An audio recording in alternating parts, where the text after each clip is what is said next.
Face à nous, on peut voir l'oppidum de la cloche.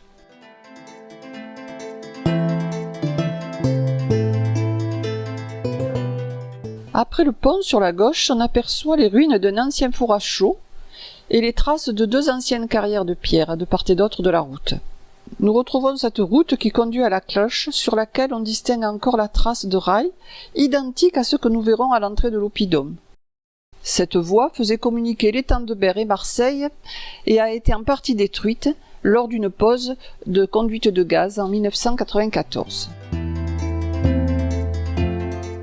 On peut encore voir les cheminées en briques. Il y en a 25. Ce sont des cheminées de creusement et d'aération du tunnel ferroviaire inauguré en 1848. Il était alors le plus long de France avec ses 4600 mètres.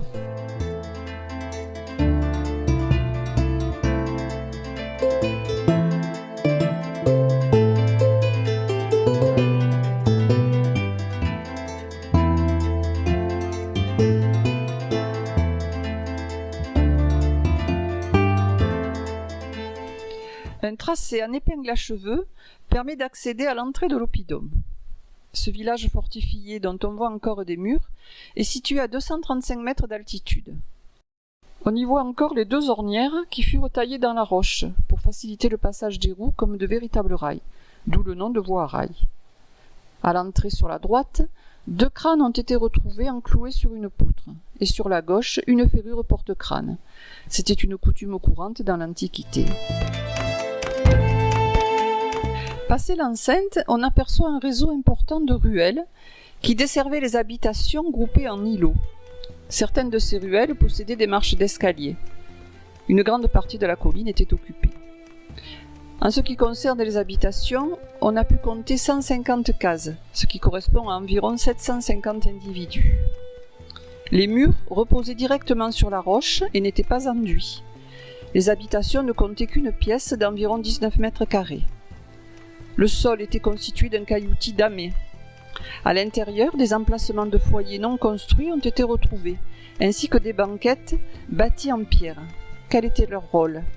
Isoler les provisions du sol, servir de lit, on l'ignore. L'alimentation en eau était assurée de 2 façons. Tout d'abord par des corvées de charrettes.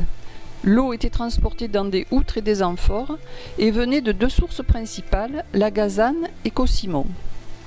Ensuite, par la récupération des eaux pluviales. La cloche est le seul site provençal qui ait livré un système hydraulique complet. Canal de captation, citerne de décantation et citerne de provision. Comment cela fonctionnait-il? L'eau de ruissellement dévalait le long de la voie menant au sommet de l'oppidum. Une ornière, élargie en entonnoir, aboutissait à un puisard bourré d'argelasse servant de filtre. Pleine, cette citerne pouvait contenir 60 000 litres.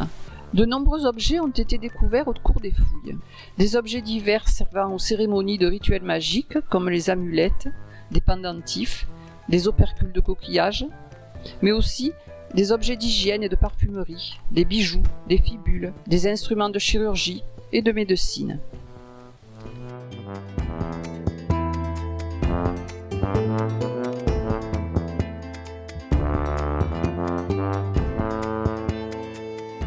Quel était leur mode de vie? La majorité de la population vivait dans la plaine et n'habitait le village qu'en cas de danger ou pour y dormir à la morte saison. La présence de tous ces objets prouve une grande activité des habitants de la cloche.